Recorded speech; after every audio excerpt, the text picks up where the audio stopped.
Guys, ito yung cravings natin ngayon, pork belly lechon. So, ito yung ginawa ko, may pork belly ako, and then hiniwa-hiwa ko siya. At nilagyan ko ng kaunting soy sauce.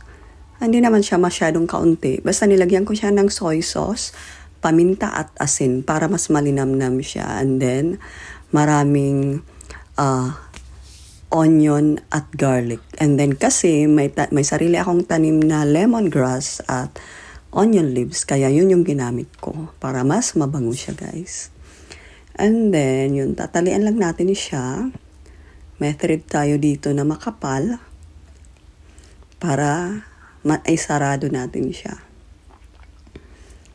At ayan na, guys. At siya nga pala, guys, kailangan yan i-dry. Kailangan i-poke yung skin, kailangan butas-butasin yung skin kung gusto nyo maging crispy para lumabas yung fats niya sa skin. And then yan, guys, nilalahiran ko siya ng soda or coke. Tapos ito, chinek ko kung crispy na. So mas inano ko pa siya. Binalik ko pa yan para mas maging crispy siya. Tapos ito na, guys. Luto na siya. Ito na yung final natin. Pork belly lechon. Itong pork belly na binili ko, supposedly para sa New Year ko to eh. Pero tinamad ako magluto nung New Year. Hindi ako naghanda. So today kasi nagka-crave ako ng gusto kong magluto ng pork belly lechon. Kasi guys, yung binibili kong lechon, $15 yun. So ito, at least, alam nyo ba guys, na lang to, 3 kilos or 4 kilos. Tapos yung kilo dito ng pork is nasa $2 lang, guys.